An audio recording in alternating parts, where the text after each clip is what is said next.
Hi every one, எல்லோரும் எப்படி இருக்கீங்க? இன்றைக்கி நம்ம சூட்கேஸ் லேபில் ஒரு சின்ன அப்டேட் இருக்குது. அந்த அப்டேட் என்னன்றது இப்போ பார்ப்போம்.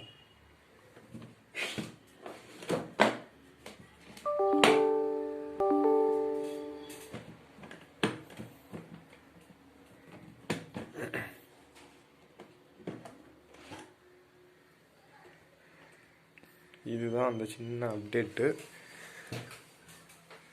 என்ன பண்ணியிருக்கேன்னா, இந்த மல்டிமீட்டரை வந்து பெர்மனண்ட்டாக இங்கே ஃபிக்ஸ் பண்ணியிருக்கேன். எதை யூஸ் பண்ணி அப்படின்னா,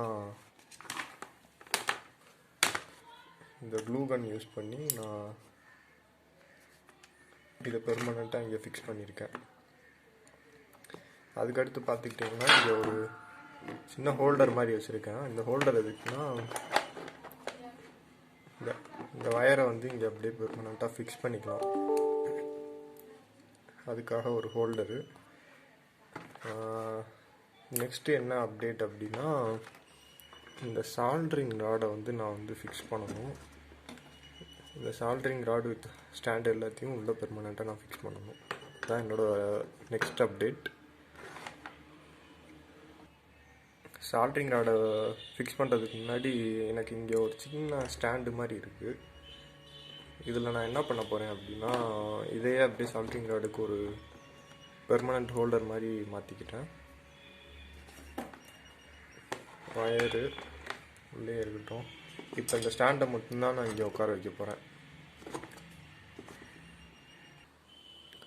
இப்போதைக்கு பார்த்துக்கிட்டிங்கன்னா என்கிட்ட இந்த க்ளூ கன் தான் இருக்குது. ஸோ அதனால் நான் க்ளூ கனை வச்சு இப்போ உட்கார வைக்க போகிறேன். இது எந்த அளவுக்கு எஃபிஷியண்ட்டாக இருக்குன்னு எனக்கு தெரியல. பட் கண்டிப்பாக இது க்ளூ கன் வந்து பெர்மனன்ட் சொல்யூஷனாக இருக்காது. நான் ஃப்யூச்சரில் இதை ஒரு இன்னும் ஒரு அப்டேட் கூட பண்ணலாம். க்ளூ கன்லாம் இல்லாமல், இந்த மல்டிமீட்டரையும் க்ளூ கன்னே இல்லாமல் நம்ம வந்து ஒரு ரிமூவபிள் டைப் மாதிரி கூட நம்ம அப்டேட் பண்ணலாம். அதெல்லாம் பட் இப்போதைக்கு பார்த்துக்கிட்டிங்கன்னா நான் க்ளூ கன் யூஸ் பண்ணி நான் இதெல்லாம் உட்கார வைக்க போகிறேன்.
ஸோ அவ்வளோதாங்க, நான் இது சால்ட்ரிங் ராடு ஃபிக்ஸ் பண்ணியாச்சு.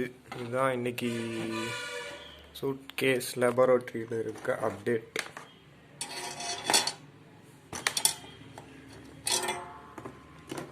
ஆக்சுவலாக இது கொஞ்சம் மேலே இருந்துச்சு. நான் தான் சுற்றியில் கொஞ்சம் அடித்து கொஞ்சம் மட்டமாக்குனேன். அப்புறம் தான் க்ளோஸ் பண்ணுறப்ப இடிக்காமல் இருக்கும். இதை பற்றி நான் ஆல்ரெடி உங்களுக்கு சொல்லிட்டேன், இந்த செட்டப். ஸோ இவ்வளோ தாங்க இன்றைக்கி அப்டேட்டு. இது நல்லா ஸ்ட்ராங்காக ஃபிக்ஸ் பண்ணியாச்சு. எனவே ஃப்யூச்சரில் வந்து இந்த க்ளூ கன்லாம் இல்லாமல் கொஞ்சம் நீட்டாக டெவலப் பண்ணலாம். இந்த வீடியோ இவ்வளோ நேரம் பார்த்துட்டு இருந்தவங்களுக்கு கண்டிப்பாக ஒரு தேங்க்ஸ் சொல்லிக்கிறேன். பிகாஸ் நீங்கள் தான் என்னோடய மோட்டிவேஷன். உங்களுக்கு இந்த வீடியோ பிடிச்சிருந்துச்சுன்னா லைக் பண்ணுங்கள். எதுவும் என் மேலே மிஸ்டேக் இருக்குது இல்லை எதுவும் ஐடியாஸ் உங்களுக்கு இருக்குது அப்படின்னா கமெண்ட் பண்ணுங்கள். அப்புறம் மறக்காமல் சப்ஸ்கிரைப் பண்ணுங்கள். தேங்க்யூ.